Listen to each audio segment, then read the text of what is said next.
Okay. What's our name again? Listen Up, Listen the Buescher Bible Podcast. Okay. So, welcome to Listen Up, the Buescher... It's a tongue twister. There's so many words.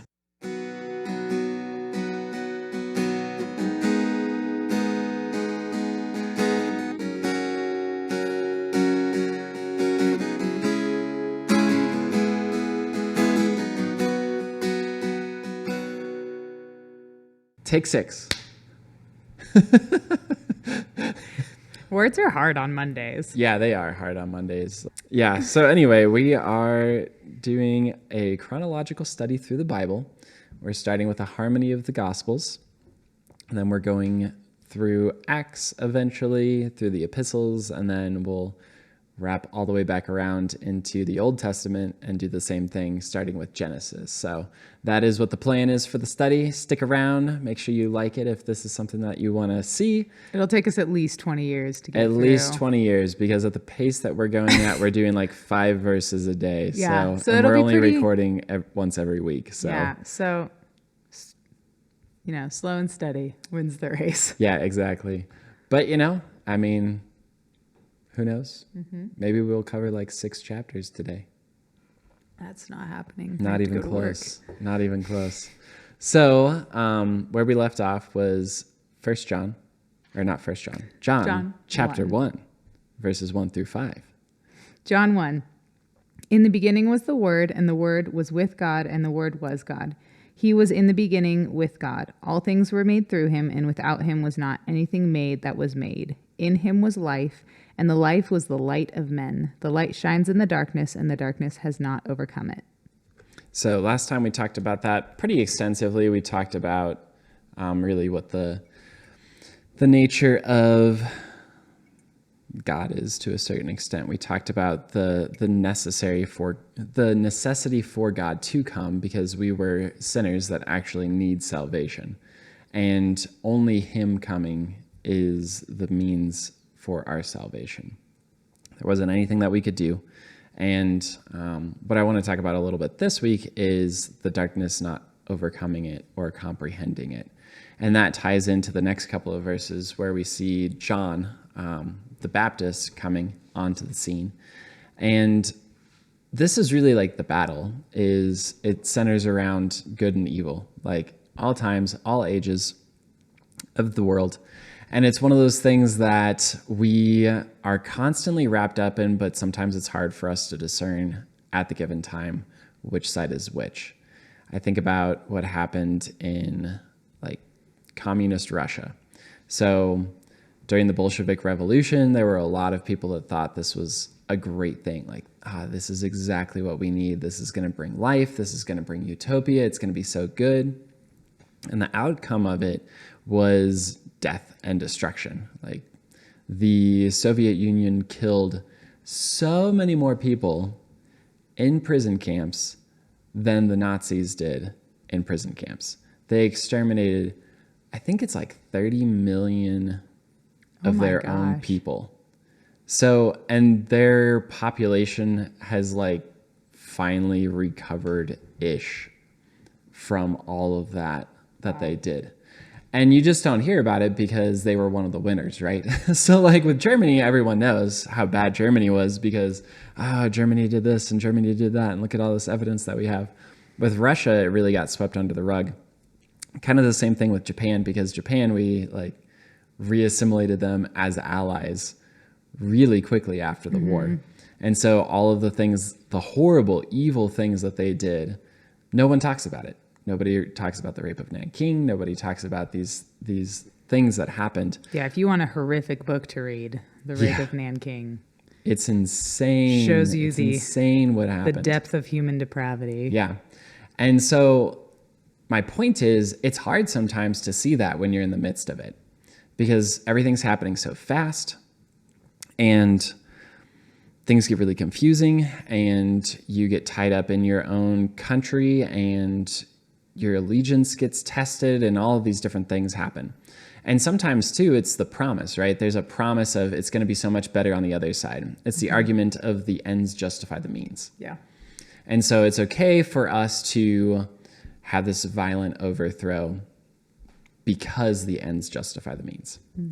It's okay for us to kill all these people because the ends justify the means. And you look at the position that Japan was in, they needed resources that they didn't have if they were going to continue to be more or less self-sufficient. And so they didn't want to put themselves into a place of weakness by having to rely on enemies or potentially allies. And so they started expanding. And it had really been something that was built into their DNA, warfare and honor and all of those different things. But they had a lot of really kind of messed up beliefs about the superiority essentially of their race, which no one ever deals with racism. So that's, totally foreign. Yeah. So, Completely not. Never, Not a it would thing. never ever would happen anywhere in the world. No one deals with racism. It's not like every single country in the entire world has always dealt with it. At every time in history. At every time in history.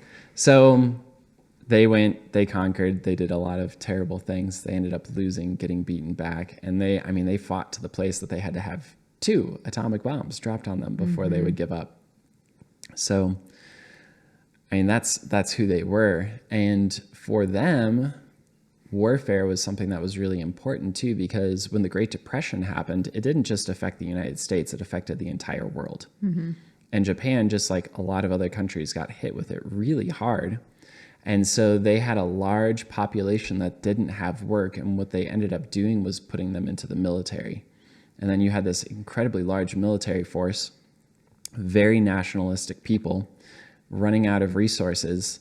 So they took advantage of the military that they had, of the cultural mindset that they had, and they pushed out into other people. So from the standpoint of the Japanese, what they did was a good thing.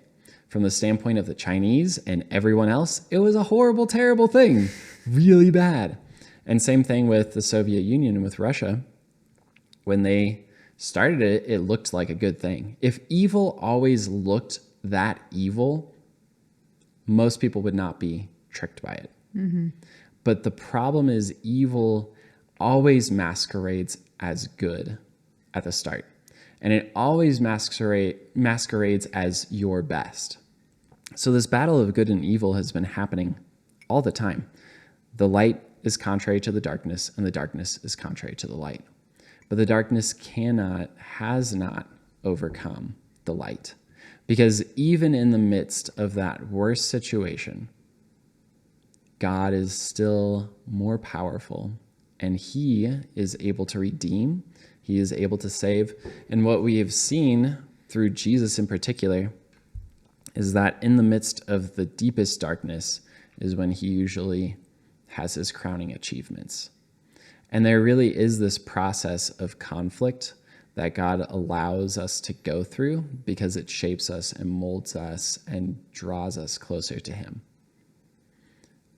Without struggle, I don't think that we would have any incentive to push into God. Yeah, I would agree with that. It's like the seasons where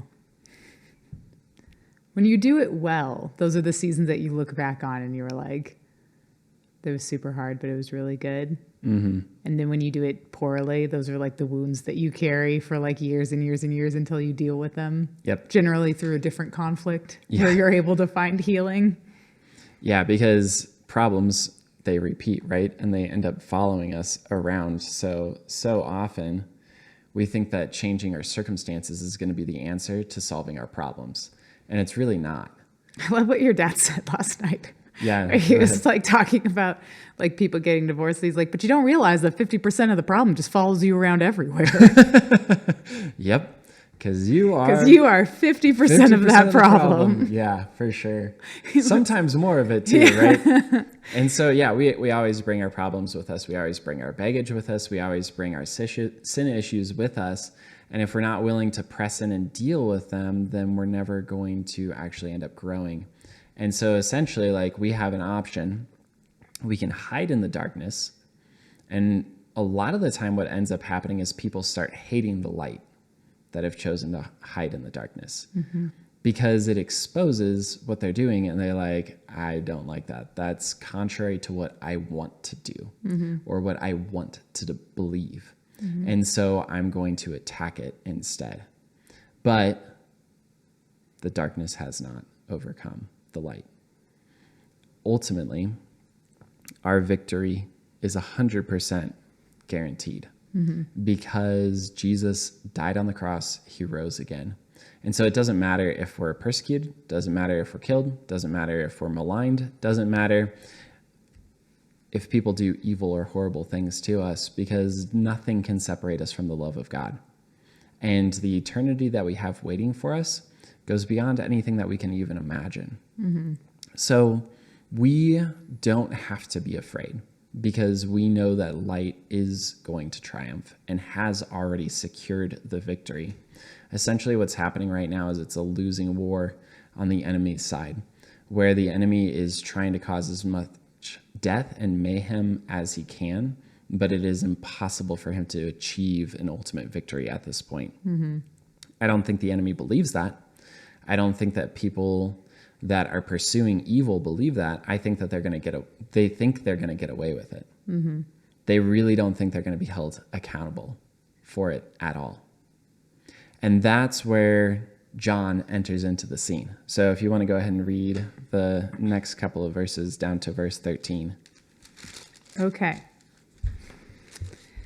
There was a man sent from God whose name was John. He came as a witness to bear witness about the light, that all might believe through him. He was not the light, but came to bear witness about the light. The true light, which gives light to everyone, was coming into the world. He was in the world, and the world was made through him, yet the world did not know him. He came to his own, and his own people did not receive him. But to all who did receive him, who believed in his name, he gave the right to become children of God, who were born not of blood, nor of the will of the flesh, nor of the will of man, but of God. So we see John is the messenger that went before Jesus, who is the light, who created all things, and who went to his own, and his own did not receive him, right? But to as many as received him, to them he gave the right to become children of God. And so John is this person that came into the scene first to herald light, to essentially be that first wave of contact, almost to establish like a beachhead, if you think about it in military terms. Like, do you know what a beachhead is? Oh, okay. Basically, it's like a toehold so that you can continue to send in more troops.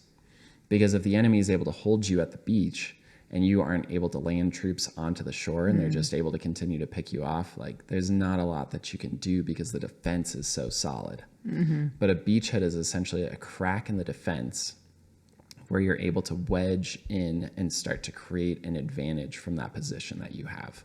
Like you funnel in more people from that point, essentially? Okay. Yep. And so unless if they're able to push back the beachhead and expel you, you're able to continue to establish yourself and expand out, because you just create more and more of an advantageous position for yourself. So you begin to build fortifications, you get supply depots set up, you do all of that different kind of stuff so that you can continue to fight and press further and further in. So the enemy does that all the time too, right? He's like, here's a temptation, and his goal is ultimately your death and your destruction. But he starts with something to open up your defenses so that he can establish a beachhead. And then once he has that established, he fortifies that position until you can't get it out of your life. Yeah. And then he just continues to take more and more away from you because there's nothing you can do anymore to expel that, which is why we need Jesus, because he's the one that has overcome all of the plans of the enemy. He's overcome the world, and he is triumphant overall. And so the world's response to Jesus was, we hate you, we want to get rid of you. And they weren't successful, right? I mean, he was crucified, but he is still king. He rose from the dead, and he established his church. And the church is far from perfect, right? But we are carrying on the work that the Lord wants us to. We are his hands and his feet. And when we're in alignment with him, it's a really beautiful thing. When we are putting ourselves first instead of him first, that's when you end up having all of the horrible things that the church can do because we're essentially letting the darkness overcome instead of letting the light overcome. Yeah. So this is what it says about John. In the Old Testament, there were prophecies that he essentially was going to come, and he was going to come in the power and the spirit of Elijah. And this is an interesting thing about biblical prophecy, because in a lot of prophecies, there's like a near and a far aspect to them, where it's an aspect of the prophecy that is fulfilled, but there's more that has yet to come. So with Jesus, there's a lot of that, because Jesus is going to establish the millennial kingdom. He's going to return. He is going to rule and reign from Jerusalem as the king of the entire earth. And so there's a lot of prophecies about him that are like, here's his first coming and here's his second coming, because it talks about what his first coming and then it talks about his kingdom. But they're essentially in the same thought. And that really threw off the Jews a lot, because the Jews were expecting a conquering king to come. They actually thought that there was potentially 3 different types of Messiah. They saw like the things about how he was going to be crucified. They saw how he was going to have to suffer and die and be struck down. And they also saw that he was going to be a conquering king. And then there was all this stuff about what he was going to do in a priestly sense. And they were like, maybe there's just like 3 of them. Okay. They had a lot of different theories about it, because that's one thing about prophecy, is that it can be hard to tell what's actually going to happen. You know something is coming, but you don't know the detail of it. And it makes sense after. Afterwards, you're like, oh, that's how all the pieces fit together. But here's the problem, is we're only human. And so God has given us enough information to trust him and to follow him and to be dynamic in that. But he hasn't given us so much information that we essentially don't have to trust him anymore. Yeah. So with those aspects, they had a future expectation. They had hope in the coming Messiah, just like we have hope in the risen Messiah. And we hope and we wait for his return, his second coming. They were hoping and waiting for his first coming with the expectation that it was also his second coming, which is part of the reason that they missed Jesus. They missed him because he didn't do what they thought he should do. They were expecting him to fall in line with the political authorities. Like the Sanhedrin really was expecting the Messiah to just be like, you guys are wonderful. Everything you do is so amazing. I love you all so much. And you know what? Here's more power for you. Now let's go and kill all of the Romans. Like, that's what they were expecting. And like, let's go kill all the Samaritans. Like, that's what they were expecting. And Jesus did not do that. He's like, you brood of vipers, you den of thieves. You are all horrible, terrible people. And they're like, what? And he's like, okay, I'm going to heal on the Sabbath. And they're like, what? And he's like, you know, the traditions of your fathers, the ones that you're teaching over scripture because you guys think you're that cool, they're horrible and terrible. And they're like, what? So it's very shocking. Very shocking. He did not do what they were expecting him to do. And he did not fall in line like they were expecting him. And he didn't have essentially the royal background that they were expecting him to have. You know, he was born in a manger. He was of the line of David, but he was born in a manger. He was not like this like nobleman's son, this great figure from the beginning. He was humble. He was lowly. He was like us, right? And so they missed him. They missed him because of their own envy. They missed him because of their own greed. They missed him because they had put their plans over God's plans. And that's something that we all really need to be careful of, is that we don't miss what God's doing because we put our plans over his plans. So easy though. Yeah. And I think one of the biggest indicators of that is how often are you in the Word? Like, that really shows how much do you want to hear God's plans? How much do you want to know God's plans? Because if you're not prioritizing your relationship with him and what he wants for your life, then by default, you're living for your own plans. So In Malachi, which is the last book of the Old Testament, it prophesies of the coming of Jesus. It prophesies of the coming of John the Baptist. And it's an interesting thing because like Elijah is coming back also. And John fulfilled that role for Jesus's first coming. But when everything's happening in the tribulation and all this kind of stuff, like Elijah is coming back, and it's going to be kind of a crazy thing. You're like, wow, how's that possible? But, it's God, so. He does what he wants. So it says in Malachi chapter 3, verse 1, it says, "Behold, I send my messenger, and he will prepare the way before me. And the Lord whom you seek will suddenly come to his temple, even the messenger of the covenant in whom you delight. Behold, he is coming, says the Lord of hosts." And then again later in chapter 4, it says, "For behold, the day is coming, burning like an oven, and all the proud, yes, all who do wickedly will be stubble. And the day which is coming shall burn them up, says the Lord of hosts, that will leave them neither root nor branch. But to you who fear my name, the Son of Righteousness shall arise, with healing in his wings, and you shall go out and grow fat like stall-fed calves. He shall trample the wicked, and they shall be ashes under the soles of your feet on the day that I do this, says the Lord of hosts. Remember the law of Moses, my servant, which I commanded him in Horeb for all Israel, with the statutes and judgments. Behold, I will send you Elijah the prophet before the coming of the great and dreadful day of the Lord. And he will turn the hearts of the fathers to the children, and the hearts of the children to the fathers, lest I come and strike the earth with a curse."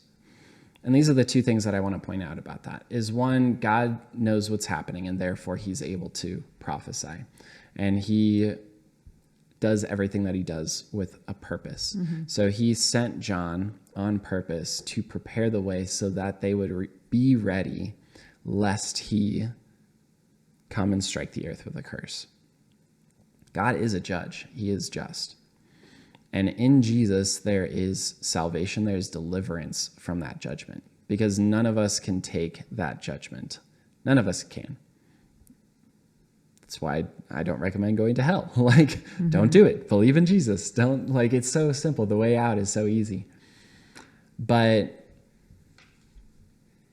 the Jews also were expecting Jesus to come with judgment. They weren't really anticipating him coming with salvation the first time. They were expecting him to come and just make everything perfect and wipe out all of their enemies, because they thought that they were perfectly righteous. Mm-hmm. And guys, none of us are perfectly righteous. There's not one of us. And so if we have that attitude of, yeah, but I'm fine, it's Susan or it's Karen, those are the ones that are really bad. Those are the ones that God's actually going to judge. I had to say Karen. I did have to say I had Karen. to say Karen. Those are the ones that God is actually going to judge. Or it's Jimmy, or it's William. Those are the ones that are really bad.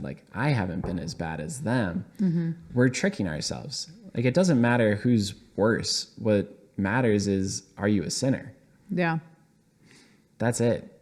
And if you are, then you need salvation. Mm-hmm. Period. And I don't know a single person on the planet that is not a sinner.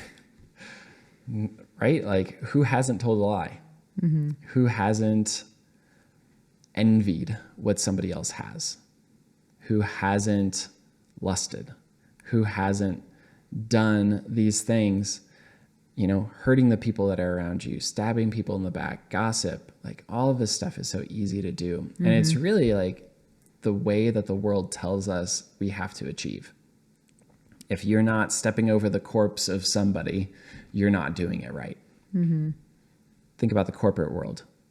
How much is backstab? How much is promoting yourself, other people, something that is just kind of taught? The way that it's said, though, is you have to promote your brand.